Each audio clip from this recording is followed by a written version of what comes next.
rasilimali ya nchi kama bandari, economic zones, strategic infrastructure. Elewa hili neno, strategic infrastructure. Alafu just loosely, huna mahakama, huna sheria, huna chochote kinachokulinda. Kichekesho. Ni siku nyingi kidogo Mheshimiwa Boniface Anyisire Mwabukusi ama maarufu kwa jina la wakili wa bandari ajizungumzia masuala ya bandari na mkataba ule wa DP World. Sasa leo katika ukurasa wake wa Facebook ameamua kusema baada ya taarifa kutoka TPA kueleza mambo kadhaa, na nitakusomea hapo baadaye mambo haya ambayo yametolewa kwa umma kutoka TPA ama mamlaka ya usimamizi wa bandari Tanzania. Sasa tuone andiko hili ambalo ameliandika Boniface Anyisire Mwabukusi. Wakili Mwabukusi anasema kwamba do not stop, forget about it. Anasema TPA tuliambiwa haina uwezo,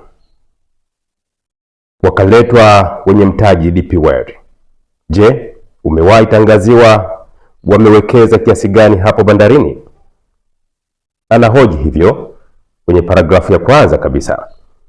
Anaendelea kwa kusema kwamba kwa hiyo ikifika kugharimia fedha za kuendeleza miundombinu wanarudi kutubebesha mzigo wa Tanganyika. Na hapo ndipo ndugu dhaifu TPA huibuka, japo ndiye aliyeshindwa kuendesha bandari baada ya mkopo wa mabilioni ya pesa yaliyokopa kuendeleza bandari, ambapo baadaye wakalazimisha mkataba wa hovyo usiofaa na DP World. Mwabukusi anasema kwamba ironically, wakati DP World kupitia mkataba dhaifu batili wa kinyonyaji anaendelea kuvuna asichopanda, leo hii wanaibuka tulioambiwa hawana uwezo TPA dhaifu na tozo hizi za kufuru. Anasema sisi tutalifanyia kazi kwa mujibu wa mkataba ule. DP World si anakuja na mtaji? Ndiyo maana nilisema yawezekana DP World wa kweli yupo hapa hapa nchini. Tozo hizi hazistahili na ni uchokozi wa wazi kwa wananchi wa Tanganyika. Anasema tutaungana kupinga uhalifu huu kwa nguvu kubwa ambayo haijawahi kutokea. Anamaliza kwa kusema kwamba tunaendelea kusubiri kusikilizwa kwa rufaa yetu iliyopaki pale mahakama ya rufaa BK Mwabukusi. Lakini tujiulize kwamba TPA wameandika kitu gani ambacho kimempelekea wakili Mwabukusi kuibuka tena.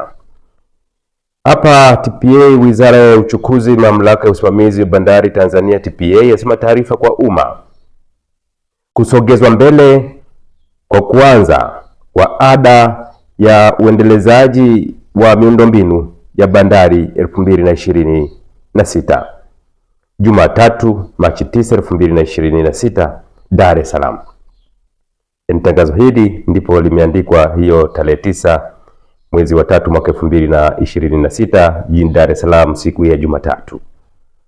TPA inasema kwamba Mamlaka ya Usimamizi wa Bandari Tanzania TPA imepokea maombi kutoka kwa wadau mbalimbali wa bandari ya kupatiwa muda zaidi kabla ya kuanza kutumika kwa ada ya uendelezaji wa miundombinu ya bandari,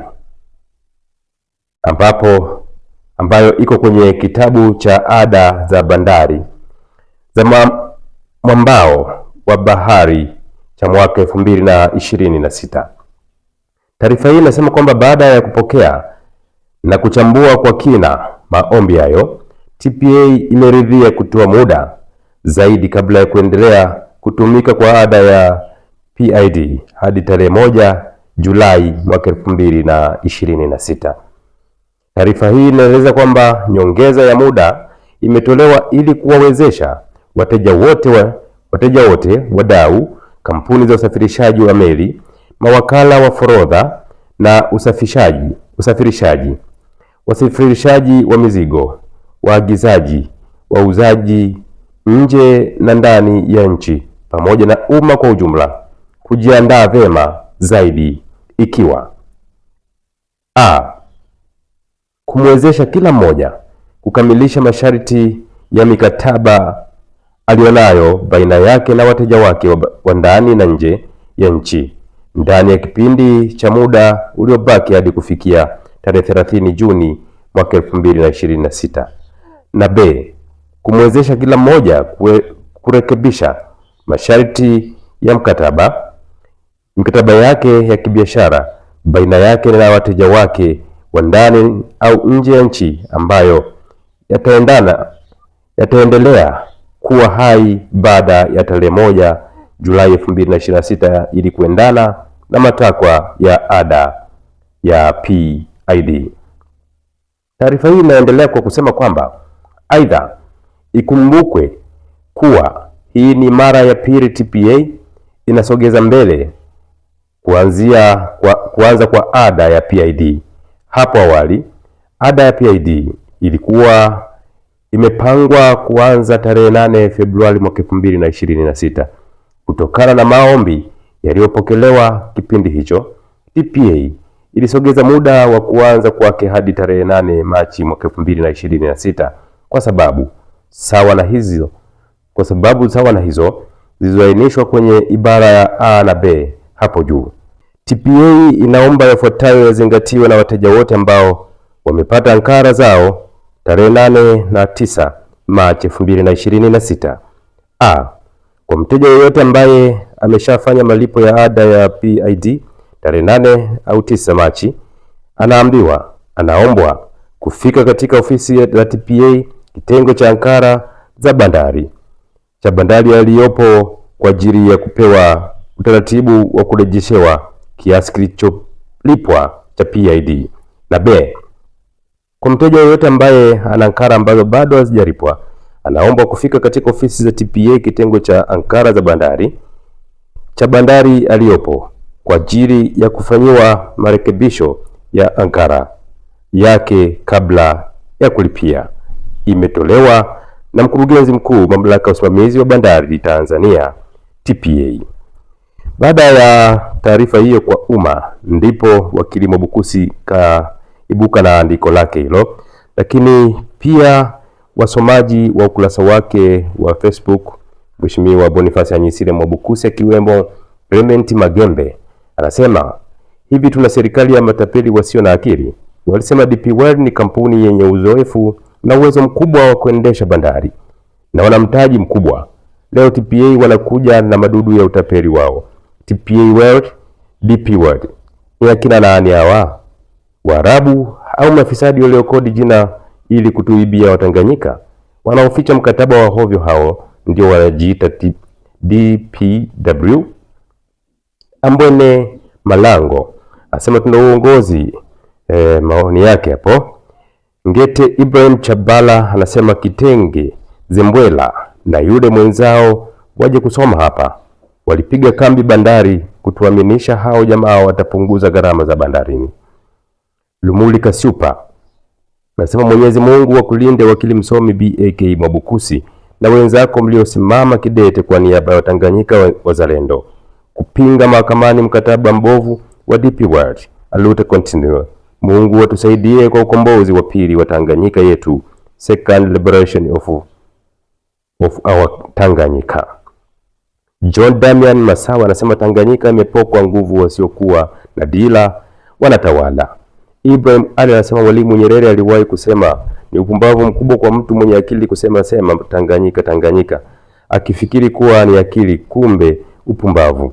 Mataifa makubwa yanalazimishana kuungana, sisi vitaifa vidogo vidogo tunataka kujitenga. Huu ni ujinga mkubwa. Lakini msomi mkubwa eti wa shahada anatoka wazi na kuanza kusema Tanganyika kwenye nchi iliyoungana. Kweli ni ujinga mkubwa sana. Eti mtu mwenye elimu anahoji mkataba DP World kuweka wazi kwa wananchi. Toka lini mikataba ya nchi hii toka uhuru ikiwekwa wazi kwa wananchi? Maana mikataba iko mingi mno ambayo nchi yetu imeingia na nchi zingine na makampuni mengine mengi tu. Umeshawahi kuona wapi mikataba hiyo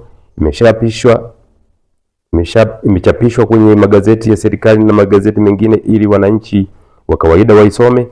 Akili sio kusoma, akili ni kile kinachobaki baada ya kuondoka ujinga mtu alijazwa shuleni. Albert Einstein. Marcel Paul anasema majambazi, kuna watu wanakaa kupanga ujambazi na kutekeleza ujambazi kwa wananchi bila kutumia bunduki. Danson Blyton anasema wizi wa wazi, turudishiwe bandari yetu, tutakomaa wenyewe, tuko tayari kuandamana, hii haikubaliki kabisa. Mobabi Bambi Tatu anasema hii nchi imeoza tayari, tutakinukisha. John Disoile anasema swali ni je, hizi fedha na tozo zinazopatikana huwa zinaenda wapi? Maana likija swala la marekebisho ya bandari utasikia ametafutwa mwekezaji. Ina maana tumekosa kabisa taasisi zinazojiendesha kwa faida kiasi cha kujiendeleza wenyewe bila kutafuta backup. Deno John anasema DP World ni wao wenyewe. Hawa viongozi tulionao hawana huruma kabisa na Mtanganyika, hawatujali kwa chochote. Dimson Michael anasema huo ni mradi wa vigogo hapa Bongo. DP World ni boshen tu, wasituone mazuzu. Unatengeneza harafu. Kina Abdul Lutufio Benedicti Mwampamba anasema inasikitisha sana na kukera kwa wakati mmoja. Gilbert wa Tarakea anasema hii nchi inaendeshwa na wadogo zake. Precious Temo anasema Tanganyika jamani haina mwenyewe. Tanganyika umepata uhuru lakini ni kama huna uhuru. Tanganyika amka ulipolala, unahujumiwa na mafedhuri. Tanganyika huru. Muta Helo anasema tulishatapeliwa na sisi Tanganyika baadhi wamekubali kutapeliwa. Amani Msigwa anasema hivi wanatuona nyani tu. Saa yaja madudu yote wayafanyayo yatawagharimu. Emmanuel Mbaga Option anasema tuna uongozi ambao Solomon Busa anasema Wakatoliki ndio walikuwa wanufaika na bandari, wanamuonea mama kwa kuwa ni Muislamu. Sasa leo tunakula mnafu wote. Ukombozi wa fikra bado haujafika Tanganyika. Ronaldo Mongi anasema tutajinasua hapa. Domo la mamba likishakuwa wazi, kiingiacho akishabana basi uwezekano wa kuwa salama ni mdogo sana. Buriani marehemu Tanganyika. Jema Mima anasema hapa hadi raha tunaelewana wote, baadaye tutakuwa sauti moja. BK Mashinga anasema tutaelewana tu, ngoja tuoneshane makali. Koza Kinanda anasema kaka Boniface Anyisire Mwabukusi, Tanzania inabagazwa lakini kuna mijitu inaona kama haiwahusu, inawaza. Robire Magiga anasema waje wale akina Msukuma waliosema kuna faida kubwa kwa DP World, watuambie hizo tozo ndo sehemu ya faida tunazopata. Maoni ni mengi hapa yanaendelea kutitilishwa kwenye ukurasa wa Boniface Anyisire Mwabukusi baada ya andiko lake la kilani tozo ambazo zinaongezwa na TPA kwa wateja wake, lakini imeeleza tumetoa taarifa kwa umma TPA kwamba tozo hizo kwa sasa zimesitishwa bali zitaanza kulipwa hapo baadaye. Mtazamaji, wewe nini mtazamo wako na unaona nini? Karibu. Unakwenda kuchukua pande la nchi na kumkabidhi mtu mwingine. Kwa hiyo ina social repercussion, ina security repercussion. Lakini amesaini waziri kwa ruhusa ya rais bila idhini ya bunge. Yaani umemwalika mtu ndani, mgeni, ndani ya nyumba yako au ndani ya nyumba ya mzazi wako, na kuanza kumpa majukumu bila baba yako kuridhia, ambalo ni bunge. Kwa hiyo intent ya kwanza ukiona mkataba ni ultra vire, kwa sababu rais ana madaraka tuliompa kwa mujibu wa katiba. Rais hana mamlaka. Unajua tunaposema rais ni mdhamini, wengi wanafikiri ni mmiliki. Sio mmiliki. Is just a trustee. A trustee is a trustee. Kwa rais ni mmiliki, ni mdhamini wa ardhi. sio mmiliki.